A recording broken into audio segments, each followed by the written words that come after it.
Assalamualaikum warahmatullahi wabarakatuh. Alhamdulillahirabbil alamin. Puji syukur senantiasa kita panjatkan kehadirat Allah Subhanahu wa taala atas segala karunia-Nya kepada kita semua. Salawat dan salam kita sampaikan kepada junjungan kita Nabi besar Muhammad sallallahu alaihi wasallam dan juga para sahabat tabi'in dan tabi'in hingga guru-guru kita yang pada saat ini memberikan ilmu kepada kita. Sungguh sangat luar biasa dan senantiasa mudah-mudahan kita ingat dan senantiasa mendoakan saudara-saudara kita, guru-guru kita, dan sampai kepada kecintaan kita juga kepada Rasulullah. Nah pemirsa, mata air di mana saja Anda berada, khususnya bagi Anda yang berada di Bandung dan sekitarnya, kembali pada kesempatan pagi hari ini kita akan berbagi, kita akan mengkaji dan mengaji, dan tema yang kita angkat adalah bagaimana kita melihat manusia itu dalam dimensi waktu. Nah, bersama narasumber kita Dr. Aam Amiruddin MSI. Assalamualaikum Ustaz. Waalaikumsalam warahmatullahi wabarakatuh. Ya Ustaz, ini kayaknya pembicaraan kita kali ini lebih filosofis ini. Kalau bicara manusia dalam dimensi waktu, yeah. Nah bagaimana kita menjelaskan agar nih ibu-ibu yang ada di rumah juga bukan berarti kita menganggap bahwa ibu-ibu ini tidak bisa menangkap apa yang disampaikan, tetapi mungkin dengan bahasa yang lebih sederhana gitu, ibu-ibu sambil memasak saat ini mempersiapkan apa, dengan bagaimana kita mencoba untuk memberikan pemahaman, pengertian dalam dimensi waktu ini seperti apa sebenarnya. Nah, silakan Ustaz. Begini, para pemirsa, kalau kita cermati, sebenarnya sederhana aja Mas Agus. Ya. Mungkin 10 tahun yang lalu anak saya masih mandi harus dimandikan, makan harus disuapi. Tapi sekarang dia sudah bisa sendiri. Itu karena ada waktu, ada rentang waktu. Ya. Ibu-ibu, mohon maaf dulu mungkin 10 tahun lalu badannya masih jelas bentuknya. 10 tahun setelah menikah sudah mulai ada perubahan gitu ya. Jadi nggak jelas gitu, abstrak. Kita juga ya dulu dada dan perut rata kayak bintang iklan. Tapi kalau ternyata sekarang boleh jadi sudah berubah bentuk gitu ya. Itu artinya dimensi waktu. Yang dimensi waktu yang mengubah yang mengubah diri kita. Nah, kalau kita bicara waktu, Quran menyebut waktu itu dengan 4 istilah. Pertama, Quran menyebut waktu dengan istilah al-mauqut. Al-mauqut itu merujuk kepada firman Allah yang mengatakan innas sholata kanat 'alal mu'minina kitaban mauquta. Mauqut itu artinya gini. Kalau kita bicara waktu, itu harus definitif. Jangan abstrak, jangan ambigu. Contoh, Mas Agus, jadi nggak ke rumah? Kata Mas Agus, jadi kapan? Ba'da maghrib. Itu tuh ambigu tuh. Ba'da maghrib tuh jam berapa? Jam 6:30, jam 7 gitu. Itu masih mending. Ba'da maghrib ke isya deket. Kapan datang ke rumah? Ba'da isya. Ba'da isya tuh bisa jam 11 malam, bisa jam 1 pagi ya. Islam tuh mengajarkan kalau bicara waktu definitif. Jadi ke rumah, jadi jam berapa? Hari Minggu ya. Jam 10 saya udah di rumah, saya usahakan. Jelas kan, jam 10. Jam berapa ke rumah? Ya, ba'da duhur. Mas Agus harus nyiapin waktu kan, ba'da duhur tuh ya ba'da duhur sampai ba'da asar, sampai asar. Nah, itu biasakan kalau kita bicara waktu itu harus definitif, harus jelas, harus akurat gitu. Itu namanya mauqut. Yang kedua, Allah berfirman tentang waktu ini dengan istilah ad-dahru. Ad-dahru itu untuk menggambarkan bahwa manusia itu pernah tidak ada, awalnya tidak ada, menjadi ada, dan berakhir tidak ada. Oke, saya kasih contoh begini. 100 tahun lalu kita ada di mana kira-kira? Nggak tahu tuh. Ya, para pemirsa juga coba saya tanya, 100 tahun yang lalu Anda ada di mana? Kan jawabnya wallahu a'lam. 100 tahun mendatang kita ada di mana? Sama juga ya. Istilahnya 100 tahun yang lalu kita nothing, 100 tahun mendatang juga nothing. Sekarang kita pernah ada. Nah, sekarang kalau kita ambil rentang waktu yang sederhana, ya, kalau bumi kita ini umurnya baru 150 tahun saja sebutkan, lalu kita diberi umur 75 tahun, Berarti persentase hidup kita 50%. Setengah. Ya. Sekarang kalau bumi kita ini sudah 750 tahun, lalu umur kita diberi 75 tahun, berapa persen hidup kita? Nah, menurut teori Big Bang, bumi kita ini sekarang umurnya sudah 15 miliar tahun. 15 miliar tahun bumi kita ini. Ya. Dari mulai, ini teori Big Bang, dari mulai ledakan pertama itu sampai sekarang, ya, itu sekitar 15 miliar tahun. Kalau kita hidup di sini 75 tahun, berapa persentase hidup kita? 0,0000-nya juga susah kehitungnya. Kalau boleh saya umpamakan, realnya adalah seperti jarum yang ditempelkan ujung jarum itu ke tengah samudra yang sangat dahsyat. Maka air yang nempel di ujung jarum itulah kehidupan kita. Itu namanya ad-dahru. Menunjukkan betapa kehidupan kita itu sebentar gitu loh. Jadi jangan beranggapan kehidupan kita lama. Itu tuh saya kasih contoh 75 tahun yang katanya orang Indonesia tuh kan harapan hidupnya kalau laki-laki ya 65 tahun, perempuan tuh 69 tahun harapan hidupnya. Jadi perempuan tuh lebih banyak, lebih panjang umurnya. Nah, yang ketiga, Quran menyebut istilah waktu itu dengan istilah ajal. Likulli ummatin ajalun fa idza jaa ajaluha la yastakhiruna sa'atan wa la yastaqdimun. Ajalun itu apa? Bahwa segala sesuatu itu pasti ada ujungnya. Pasti ada habisnya. Jadi kalau kita lihat dalam kehidupan, secerdas-cerdasnya orang nanti ada ujungnya pikun. Secantik-cantiknya orang, seganteng-gantengnya orang, nanti ada ujungnya bekas cantik atau bekas ganteng. Kan maaf kalau lihat nenek-nenek yang cantik segini, kayaknya dia waktu muda cantik. Ya kan? Ya, benar. Nggak ada, nenek itu cantik nggak? Kayaknya si nenek itu waktu muda cantik. Kayaknya si kakek itu waktu muda cantik, ganteng. Ya kan? Ya. Jadi selalu ada ujung.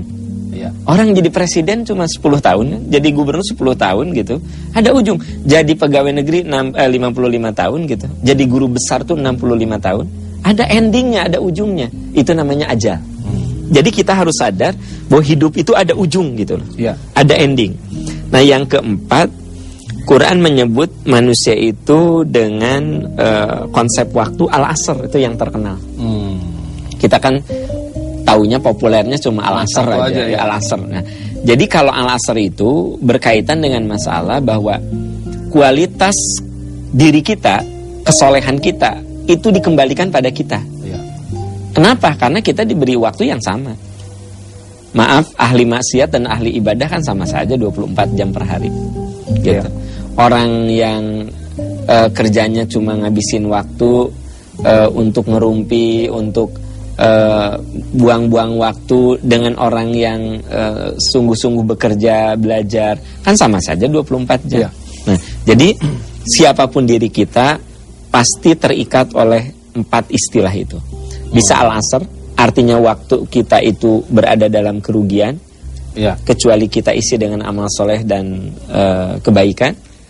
Terus yang kedua al-ajal, bahwa yang namanya manusia itu terikat oleh waktu yang ada ujung. Sehebat-hebatnya diri kita pasti ada ujung lah gitu. Nah, maaf, termasuk juga sepintar-pintarnya orang berkelit itu ada kena batunya, kan gitu.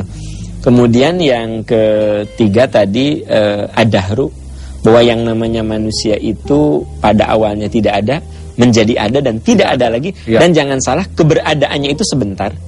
Seperti air yang menempel di ujung jarum. Dan yang keempat, bahwa yang namanya manusia itu kalau bicara waktu harusnya definitif. Jangan ambigu gitu.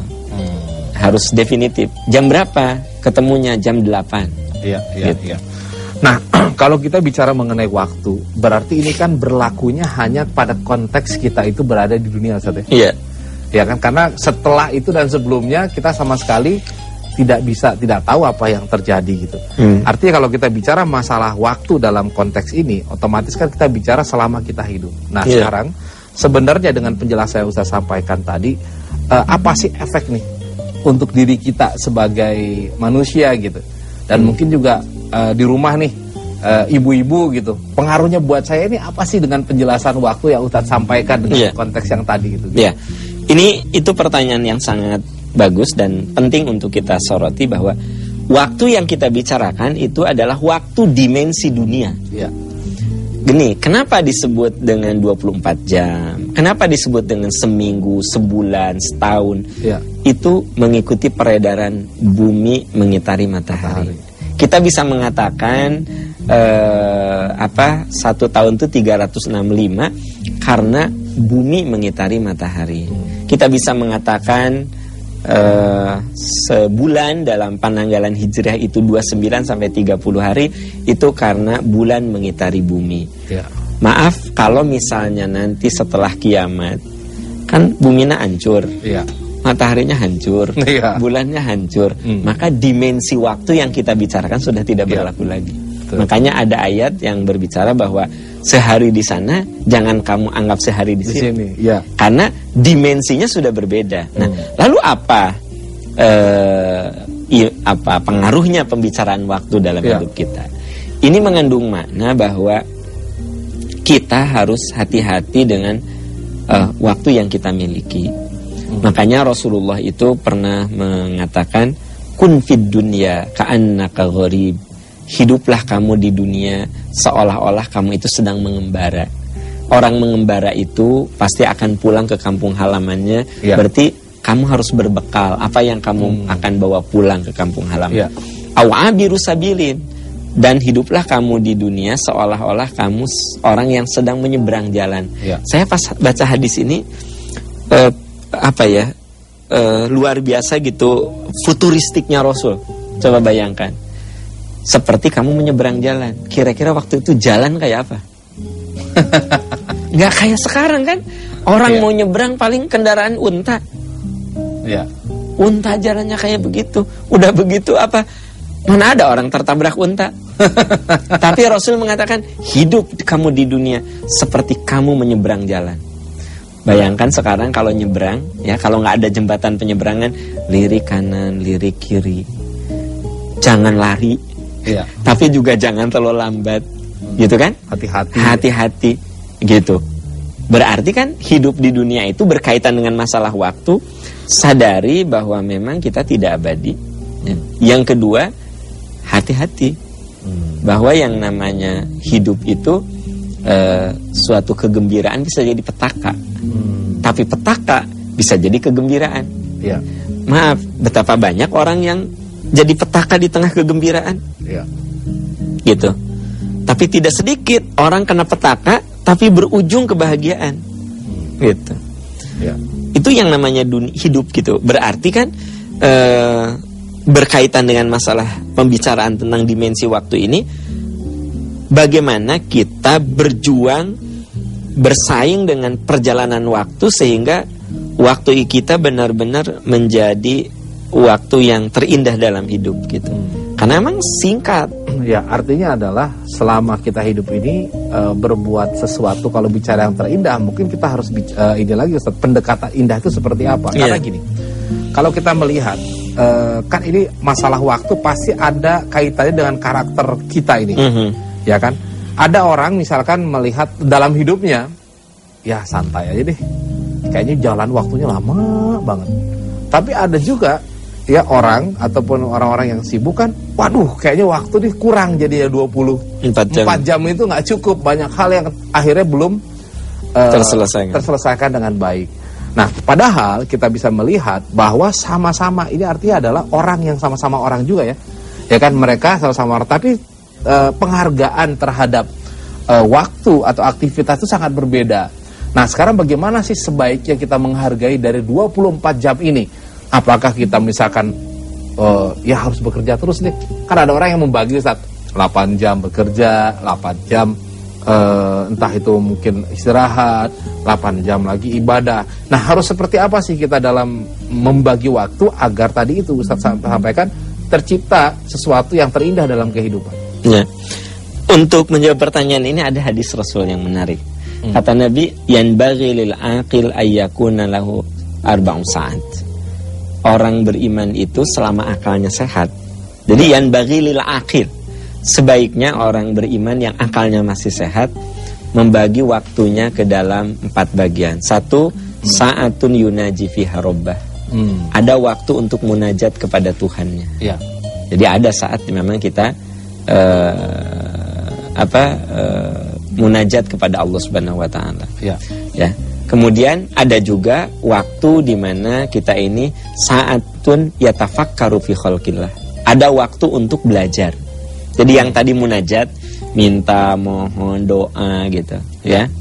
Nah, tapi ada juga waktu untuk yatafakkar. Otak kita harus diasah. Gitu, dengan harus diisi dengan ilmu, ya. Gitu. Jadi ada saat, istilahnya kalau diilustrasikan, ada waktu untuk menengadahkan tangan kita, ya. Tapi ada saat waktu untuk mengernyitkan dahi kita, ya. Istilahnya belajar, ya. Kemudian saatun, ada waktu yang kita gunakan untuk mencari kehidupan. Saatun, waktu untuk memenuhi kebutuhan fisik kita. Ya. Nah, artinya apa? Mencari rezeki. Nah, yang keempat, ada waktu untuk memanjakan diri kita. Nah, jadi dengan demikian orang beriman itu, kata Rasul, selama akalnya sehat, dia bagi waktunya. Ada waktu sa'atun yunaji fiha rabbah, ya. Ada waktu untuk tafakur, ada waktu untuk memenuhi kebutuhan hidup, dan ada waktu untuk memanjakan diri. Memanjakan diri, ya ada saat rileks, kan ada saat canda gitu. Ya. Nah, itu semua itu sebenarnya tidak menzalimi diri kita. Ini apakah ada komposisi yang jelas? Nah, komposisinya dikembalikan kepada setiap orang. Yang tidak boleh itu terlalu banyak yang rohahnya. Waktu yang santainya lebih banyak daripada yang seriusnya. Jadi maksud saya adalah komposisi dikembalikan kepada masing-masing. Karena suatu pekerjaan ada yang bisa dikerjakan sambil fun, kan gitu. Iya. Kerjaan sih, tapi dia nyaman aja. Atau yang sambil belajar kayak gini, pekerjaan sambil belajar ini. Ya. Jadi bisa. Jadi artinya ada yang, ya benar, kalau kayak dosen kan gitu, sambil belajar, tapi juga dia bertugas kan sebagai dosen yang harus mengajarkan ilmu kepada mahasiswa. Tapi di situ ada unsur bekerjanya ada, mengasah intelektualnya juga ada. Nah, kita juga begitu sama. Iya, iya. Jadi kalau masalah komposisi tadi bergantung dari masing-masing individu. Iya. Nah, tapi kan ini kayak Rasul kan juga menjelaskan, kayak misalkan Rasul mencontohkan betapa dia misalkan sholat malamnya panjang, gitu kan. Kemudian tidurnya sedikit, gitu. Nah, sekarang apakah itu juga bisa menjadi suatu tolok ukur dan jaminan buat kita, misalkan gitu, Ustaz. Ada orang misalkan yang sholat tahajudnya rajin nih, tapi kerjanya itu malas gitu kan. Iya. Nah, wah kayaknya yang sholat tahajud ini lebih sukses dalam membagi waktu karena dia bisa melakukan itu. Sementara kalau yang kerja, karena misalkan aktivitas dia kerjanya panjang, akhirnya kelelahan kan. Iya.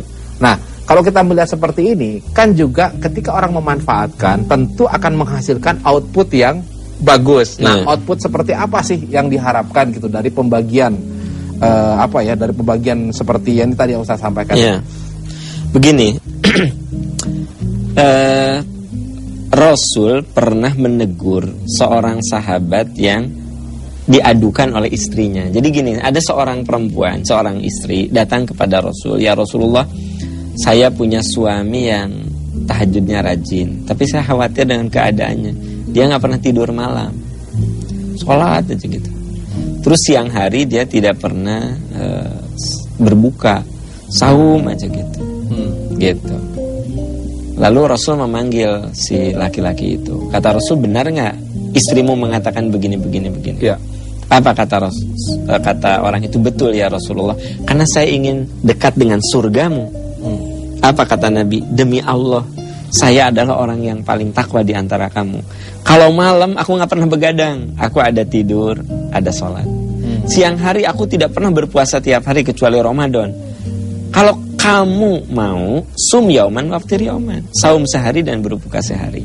Nah, ini menunjukkan, hadis ini mengisyaratkan bahwa yang diharapkan dari ajaran Islam mengenai masalah waktu itu adalah proporsinya. Jadi orang yang kerjaannya numpuk sampai dia tidak tahajud, sebenarnya udah ke cover dengan pahala bekerjanya. Bagi teman-teman yang memang kerjaannya teknis ya, banyak sekali gitu. Udah banyak teh gajinya kecil lagi. Gitu. Sehingga harus cari sampingan lain. Dia nggak sempat tahajud. Sementara si pemilik perusahaan, dia. Si pemilik perusahaan, ya kan dia sudah punya tim, ya kan? Dia cuma melihat laporan saja, gitu. Kasarnya di rumah aja dia bisa lihat di komputernya, pergerakan angka ya, pergerakan cash flow segala macam. Jadi dia punya waktu, kasarnya mau sholat tahajud full tiap malam, kemudian siangnya juga dia ada tidur siang, kan gitu. Udah gitu tidak dikejar-kejar dengan kerjaan. Ya, maka sebenarnya si karyawan yang kelas biasa, yang dia itu tidak sempat tahajud tapi bekerja dengan si bos yang rajin tahajud tapi ritme kerjanya lebih kecil, pahala di hadapan Allah tuh sama saja. Gitu. Kan gini Ustaz, kalau sholat, tahajud atau apa itu kan jelas ibadah ritual. Iya kan? Nah, bagaimana caranya tadi nih? Mungkin kan orang masih merasa perasaan nggak enak gitu Ustaz. Kayaknya kan kalau kerja itu nggak tergolong ibadah ya, maksudnya nggak gimana gitu kan, nggak termasuk dalam kategori itu gitu. Nah, bagaimana supaya membesarkan diri gitu ya, supaya juga ada harapan. Kan mungkin ada teman-teman juga, mungkin ada juga yang surat ke Ustadz kan, Ustadz saya banyakkan kerja jadi aduh kayaknya saya sekarang jadi jarang tahajud ya, gimana gitu. Nah itu gimana Ustadz? Iya, itu makanya butuh dengar mata air tiap pagi gitu. Jadi supaya ada wawasan bahwa butuh nonton mata air tiap pagi itu butuh wawasan bahwa bekerja itu sebenarnya bisa lebih mulia daripada tahajud. Maaf, misalnya saya cari rezeki jam 3 ya ke pasar, karena memang pasar tuh bukannya jam 3 sampai jam 7. Saya nggak sempat tahajud. Saya sama aja mulianya dengan orang yang sedang tahajud, karena saya mencari rezeki yang halal demi anak istri. Nah, jadi bagi bapak-bapak yang tidak sempat tahajud karena Anda cari rezeki, sebenarnya pahala di hadapan Allah sama aja. Hanya masalahnya wawasan saja. Tapi bukan menjadi alasan juga ya. Saya kerja, udah nggak usah tahajud gitu. Iya, itu mah alasannya. Tapi intinya adalah prinsipnya bahwa dalam Islam bekerja itu adalah ibadah. Bahkan boleh jadi tetesan air, tetesan keringat dan air mata orang yang bekerja itu untuk mencari nafkah yang halal itu lebih mulia daripada tetesan air wudu orang tahajud. Bahkan Imam Ghazali mengatakan tintanya para ulama itu lebih mulia daripada 70 kali orang tahajud. Tintanya para ulama tuh gini, ada seorang ilmuwan, dia nulis, kalau zaman dulu kan pakai tinta, nulis gitu. Itu ilmunya dirasakan oleh banyak orang, sampai dia tidak tahajud karena harus nulis gitu. Kata Imam Ghazali, tintanya ulama itu lebih mulia 70 kali lipat daripada orang yang tahajud gitu. Artinya kemuliaan seseorang itu tidak dilihat dari ritual mahdohnya. Mohon maaf saudara kita yang membersihkan sampah di jalan malam hari, sampai jalan-jalan itu bersih oleh mereka. Saya pikir di hadapan Allah boleh jadi itu lebih mulia daripada orang yang wirid di masjid, tapi sebagian masjid itu kotor semuanya. Kan sampah di mana-mana, WC kotor, wirid aja gitu. Sementara ada saudara kita yang nyapu di jalan gitu. Baik Ustaz, luar biasa. Alhamdulillah waktu kita yang terbatas, kita harus mengakhiri perbincangan kita. Nah pemirsa, dari apa yang disampaikan berarti kalau kita melihat sebenarnya waktu ini adalah batas di mana kita bisa melakukan sesuatu yang terbaik. Nah bagaimana kita bisa menciptakan sesuatu yang terbaik dalam diri kita?